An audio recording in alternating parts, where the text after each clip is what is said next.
তাহা মা আনজালনা আলাইকাল কুরআনা লিতাশকা।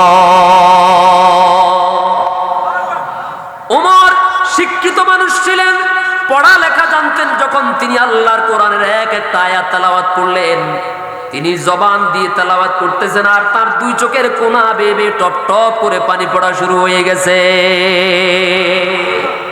এবার তিনি সাথে সাথে বললেন, বোন আর ভগ্নিপতিকে বললেন, আমি তোমাদের দুইজনকে রক্তাক্ত করে আমি তোমাদের কাছে লজ্জিত হয়ে গেলাম, ছোট হয়ে গেলাম, অনুশোচিত হয়ে গেলাম।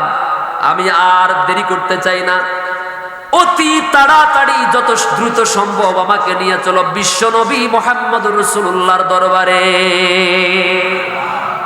আমার ভাইয়েরা, একটু আগে যিনি কোরআন তেলাওয়াত শিক্ষা দিচ্ছেন হযরত খাব্বাব ইবনুল আরত রাদিয়াল্লাহু তাআলা আনহু, তিনি আড়াল থেকে বেরিয়ে আসলেন, এসে বললেন, ওমর তোমার জন্য বড্ড সুসংবাদ আছে। সেটা হলো এই, বিগত রজনীতে আল্লাহ নবী মুহাম্মদ সাল্লাল্লাহু আলাইহি সাল্লামকে আবু জাহেলের জন্য আর তোমার জন্য আল্লাহর কাছে কান্নাকাটি করে করে দোয়া করতে শুনেছি। আল্লাহ নবী তোমাদের জন্য আল্লাহর কাছে দোয়া করতেছেন, আল্লাহুম্মা আইজ্জিল ইসলামা, আল্লাহুম্মা আইজ্জিল ইসলামা বিআহাব্বির রাজুলাইনি ওমর ইবনুল খাত্তাব আও আবু জাহল ইবনে হিশাম।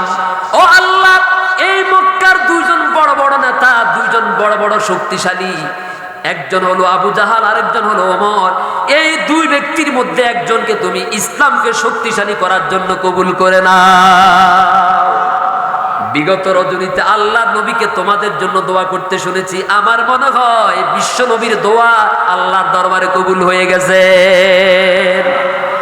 হযরত ওমর ইবনুল খাত্তাব রাদিয়াল্লাহু তাআলা আনহু চললেন বিশ্ব নবীর দরবারে। দারে আরকামে পাহাড়ের পাদদেশে নবীজি সাহাবায়ে কেরামদেরকে কোরআনের তালিম দিচ্ছেন, কোরআনের দার্স দিচ্ছেন। আমার ভাইয়েরা, একটা সমাজকে ভালো বানাবার জন্য, মাদক মুক্ত করার জন্য, সন্ত্রাস মুক্ত করার জন্য, চাঁদাবাজ মুক্ত করার জন্য, ইফটিজিং মুক্ত করার জন্য, দর্শন মুক্ত করার জন্য, সমাজে মানুষে মানুষে মারামারি ভেদাভেদ দূর করার জন্য দারসুল কোরআনের দরকার আছে না নাই? কিন্তু আমার দেশের পোড়া কপাল, হতভাগা নির্বোধ একদল মানুষ বুঝতে চায় না, বরং তারা দারসুল কোরআনকেও তারা রাজনৈতিক প্রোগ্রাম বলে হামলা করে আছে না না। ও আল্লাহ, তোমার কাছে ফরিয়াদ করি মালিক, তুমি আমার সেই ভাইদেরকে হেদায়েত দিয়ে দাও, জোরে কোন আমিন। আল্লাহ গো, তোমার কোরআনের তেলাওয়াত শুনে যদি একজন দুনিয়ার একজন কাফের যদি দুনিয়ার একজন আমিরুল মুমিনিন হতে পারে, আল্লাহ আমার এই বাংলাদেশের এই মুসলমানগুলো তো ওমরের চাইতে খারাপ না। আল্লাহ গো, তুমি যদি ওই কোরআনের আলো দিয়ে, কোরআনের বরকতে যদি ওমরকে ইসলামের রাহবার বানাইতে পারো, আমার এই নির্বোধ এই ভাইগুলোকে আল্লাহ তুমি ওমরের মতো কবুল করো, জোরে কোন আমিন। বিরোধিতা করবেন না। কেউ যদি এই মসজিদে দারসুল কোরআনের আয়োজন করে, আপনি তো মুসলমান, আপনি আরেক মসজিদে দারসুল কোরআনের আয়োজন করেন, কি বলেন? মারামারি করিয়েন না। যদি মারামারি কামড়া কামড়ি করেন তাহলে কিন্তু আবার মার খাওয়ার সম্ভাবনা আছে।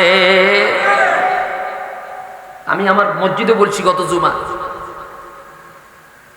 যখন পুলিশে দৌড়াইতো, হ্যাঁ, তখন ওই জামাত ইসলাম আর বিএনপি একই খাটের নিচে লুকাইতো, ঠিক কিনা বলেন?